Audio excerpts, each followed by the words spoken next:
Indian ক্রিয়েটিভিটিতে আপনাদের সবাইকে welcome জানাই। বাইরের লকডাউন সিচুয়েশনে যদি খেতে ইচ্ছা করে পিৎজা, তাহলে অবশ্যই বাড়িতে ট্রাই করুন paneer pizza. It will just blow your mind. প্রথমেই একটি বোলের মধ্যে নিয়ে নেব 4 কাপের মতন ময়দা। আমি এখানে দুটো পিৎজা বানাচ্ছি, তার জন্য 4 কাপ নিচ্ছি। যদি আপনি একটা বানান তাহলে 2 কাপই যথেষ্ট। এরপর এর মধ্যে অ্যাড করছি স্বাদ মতো নুন আর দিচ্ছি 2 চা চামচের মতন চিনি। এরপর দিচ্ছি 2 চা চামচের মতন বেকিং পাউডার। এখানে আমি যে ডোটা তৈরি করব পুরোটাই টক দই দিয়ে মাখবো। তার জন্য আমি এখানে 200 গ্রামের মতন টক দই নিয়েছি আর প্রয়োজন মতন টক দইটা এর মধ্যে মেশাতে থাকবো। এতক্ষণ অবধি যা যা ইনগ্রেডিয়েন্টস দিলাম তার সবই দুটো পিৎজার মাপ অনুযায়ী। আপনি যদি দুটো বা একটা বা তার বেশি বানাচ্ছেন সেই অনুযায়ী ইনগ্রেডিয়েন্টসের কোয়ান্টিটিটা বাড়িয়ে বা কমিয়ে নিতে পারেন। পিৎজা বেসটা তৈরি করার জন্য যে ডোটা আমি তৈরি করছি সেটা খুবই সফট বা হার্ড হবে না। মোটামুটি আমরা রুটি, লুচি বা পরোটা করার জন্য যে ধরনের ডো তৈরি করে থাকি যেরকম সফট থাকে সেই রকমই রাখবো। পিৎজা বেসের জন্য ডোটা পুরো মাখা হয়ে গেছে। এরপর এটা আমি 30 মিনিটের জন্য রেস্ট করতে দেব। পনির পিৎজার পনিরটা এবার তৈরি করব। তার জন্য এখানে নিয়েছি 50 গ্রামের মতন টক দই।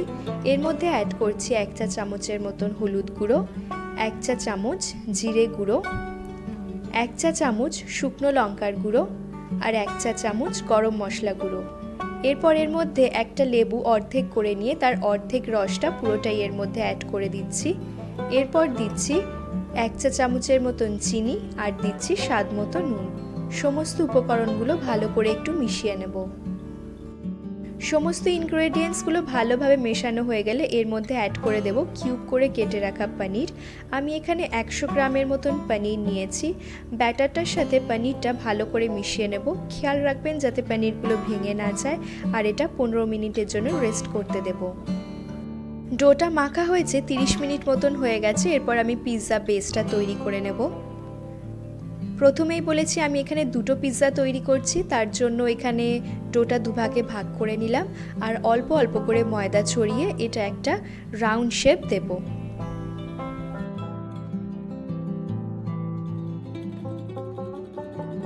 ডোটা বেলার সময় দু পিঠে একটু হালকা করে ময়দা ছড়িয়ে নিচ্ছি।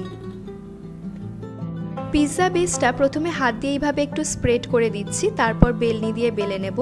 পিৎজা বেসটা একদম পারফেক্ট রাউন্ড শেপের না হলেও হবে, তবে আপনি যে প্লেটটা ইউজ করছেন সেই মাপ অনুযায়ী কিন্তু হতে হবে। বেক করার জন্য যে প্লেটটা ইউজ করছেন সেটার মাপ অনুযায়ী পিৎজার বেসটা হতে হবে। আজকের পনির পিৎজাটা তৈরি করার জন্য আমি মাইক্রোওয়েভ ইউজ করছি না, তবে আমার হোমমেড মাইক্রোওয়েভ ইউজ করব। তার জন্য একটা প্লেট নিয়েছি এখানে স্টিলের, আর ওর মধ্যে একটু ভালোভাবে বাটার লাগিয়ে নিচ্ছি। বাটারটা একটু বেশি করে দেবেন, তার কারণ যখন আপনি পিৎজাটা তৈরি হয়ে যাওয়ার পর ওঠাবেন সেটা ওঠাতে বা সেপারেট করতে খুবই সহজ হবে। এরপর পিৎজা বেসটা প্লেটের মধ্যে প্লেস করে দিলাম আর এইভাবে হাত দিয়ে একটু স্প্রেড করে দিচ্ছি, কারণ পিৎজার মাঝখানটা একটু পাতলা হয় আর চারপাশগুলো একটু মোটা হয়। এরপর পিৎজা বেসটার মধ্যে একটা ফর্ক বা কাঁটা চামচ দিয়ে এইভাবে কয়েকটা হোল করে দিচ্ছি। এই হোলগুলো করার কারণ হলো যখন আপনি পিৎজাটা বেক করতে দেবেন এটা পরোটার মতন ফুলে উঠবে না আর সুন্দরভাবে বেক হবে। রেড পিৎজা সসটা তৈরি করার জন্য টমেটো কেচাপের মধ্যে অ্যাড করলাম চিলি ফ্লেক্স, দিচ্ছি 1/2 চা চামচের মতন নুন, দিচ্ছি 1 চা চামচের মতন চিনি, এরপর দিচ্ছি 1/2 চা চামচের মতন গোলমরিচ গুঁড়ো।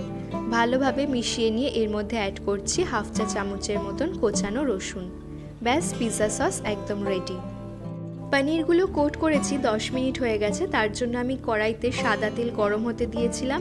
এরপর চামচে করে একটা একটা করে পনির নেব আর এইভাবে ভেজে নেব। তবে ফ্লেমটা কিন্তু একদম লোতে রাখবেন, না হলে কী হবে পনিরগুলো পুড়ে যেতে পারে। আর হালকা আঁচে পনিরগুলো ভেজে তুলব। এরপর আমার হোমমেড মাইক্রোওয়েভটা প্রিহিট হতে দেব। তার জন্য আমি এখানে 2 কাপের মতো নুন নিয়েছি। এর মধ্যে একটা টেবিল স্ট্যান্ড প্লেস করে দিলাম। 5 থেকে 7 মিনিটের জন্য কভার করে প্রিহিট হতে দেব। এরপর এদিকে পিৎজা বেসটার মধ্যে যে পিৎজা সসটা তৈরি করেছিলাম সেটা দিয়ে দিচ্ছি। পিৎজা তৈরির জন্য কিন্তু প্রিহিটটা খুবই নেসেসারি, আর 5 থেকে 7 মিনিট প্রিহিট হতে হতে এখানে আমি পিৎজা বেসটা তৈরি করে নেব। দিয়ে দিচ্ছি একটু চিজ গ্রিট করে, আমি এখানে আমুলের যে কিউব চিজ হয় সেটা ইউজ করছি, আপনারা চাইলে মঞ্জারেলা চিজও ইউজ করতে পারেন। এরপর দিয়ে দিচ্ছি এখানে ক্যাপসিকাম, গার্নিশ করছি ক্যাপসিকাম আর পেঁয়াজ দিয়ে। আমি আজকের পিৎজাটা গ্রিন ক্যাপসিকাম আর অনিয়ন দিয়েই গার্নিশ করছি, আপনি চাইলে যে কোনো পছন্দের ভেজিটেবলস এখানে অ্যাড করতেই পারেন। এরপর যে পনিরগুলো রেডি করেছিলাম কোট করে, সেই পনিরগুলো এইভাবে প্লেস করে দিচ্ছি। Wow, I think pizza is looking very gorgeous. আমার হোমমেড মাইক্রোওয়েভ অলরেডি প্রিহিটেড। এরপর পিৎজার যে ডিশ বা যে থালাটা সেটা এর মধ্যে প্লেস করে দিচ্ছি। প্যান ইজ টু হট, থালা প্লেস করার সময় অবশ্যই কিচেন টাওয়েল ইউজ করবেন। 30 মিনিট সময় লাগবে এটা বেক হতে, আর ফ্লেমটা কিন্তু একদম লোতে রাখবেন। এরকম যদি কোনো হোল থাকে তাহলে অবশ্যই সেটা কভার করে দেবেন। 30 মিনিট হয়ে গেছে, আমাদের পিৎজা অলরেডি বেক হয়ে গেছে। আর কতটা বেক হলো, ক্লিয়ারলি বেক হলো কি না সেটা দেখার জন্য একটা ফর্ক বা এরকম স্কিওয়ার স্টিক দিয়ে দেখে নেব। দেখুন একদম ক্লিন, তাহলে ভিতর থেকে পুরোপুরি বেক হয়ে গেছে। এরপর জাস্ট প্লেস করার পালা, আর ওপর থেকে ছড়িয়ে দিচ্ছি একটু গোলমরিচ গুঁড়ো, এটা অপশনাল, আপনি না চাইলে নাও দিতে পারেন। খুব ইজিলি উঠে আসছে কারণ আমি অনেকটা বাটার ইউজ করেছিলাম। ভিডিওটি ভালো লাগলে চ্যানেলটি প্লিজ সাবস্ক্রাইব করবেন। ফিরবো নতুন ভিডিও নিয়ে। ধন্যবাদ।